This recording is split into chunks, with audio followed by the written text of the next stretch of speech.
Good morning. Let's chat. I love your activism. I know, you think it's just random calls and emails and rage donations. Yes, it's all that. But it's much more. It's a pattern of behavior, following a set of beliefs, and in service of those beliefs. It's called activism. You are an activist. That's something to be proud of. It's something no one can take away from you. Your activism is precious. It is something of value, something you can take pride in. But here's the but. You need to respect your own activism for your activism to be respected. Say what? Here's what it looks like when you are respectful of your own activism. You are not alone. You are not responsible for any one thing. You have to show up, but you also must realize that you need everyone else to do the same. As much as we'd all like to be the Rosa Parks, that's a pretty high standard. And people forget it wasn't some random stand she took. She was part of a movement. Her effort was chosen, coordinated, orchestrated, and done so within the context of a greater campaign. Your actions matter, in both positive and negative ways. Yes, we all called. We overwhelmed the switchboards. But there were also lots of calls to action circulating, which directed people to call reps who were not theirs. This does us all a disservice and keeps constituents from reaching their own reps. Please, for the love of God, call your own reps. Then go motivate people to call their reps. Not everything that looks like a nail needs a hammer. Look, you're gonna get overwhelmed. Remember whack-a-mole? Yeah, chill. Find your mole. But also remember that for their whack-a-mole to work, it needs energy. It needs quarters. It needs electricity. It needs you thinking that you have to stand at the whack-a-mole game 24/7. There are lots of ways to skin a cat, or a mole. By all means, stay committed, but be agile. And do what you need to do to stay entertained. Find your glee. There has to be an intrinsic reward to what you're doing, or you won't stay with it. Follow the experts, or become one yourself.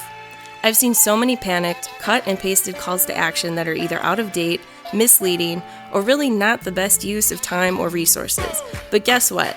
There are people and organizations who have this shit figured out. The same way we are susceptible to fake news, we may also fall susceptible to fake activism. Good news! There are people and organizations who have their shit together, who have vetted this stuff and can guide us. They know that for activism to work, it has to be coordinated. Here are some awesome resources I personally use to guide my activism. They are run by people who know what the fuck they are doing. The 65, We're His Problem Now, Suit Up for Action, the Daily Calls to Action in the Nasty Woman Movement, and Daily Action. Or pick an organization. Moms Demand Action for Gun Sense in America, Planned Parenthood Action, environmental organizations. But do not waste your time signing email or online petitions. Do not waste your time voting on whether he who shall not be named is doing a good job on some stupid Facebook Live thing.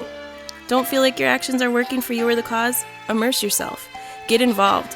Become a leader. But do not let yourself get tired and mired and eddied in the false siren song of the disconnected, ill-informed, or otherwise useless action. You and your activism are too valuable, and we need you to be able to keep it up for a while. Respect yourself. There have been 10,000 posts about self-care. Stop reading them, start doing them.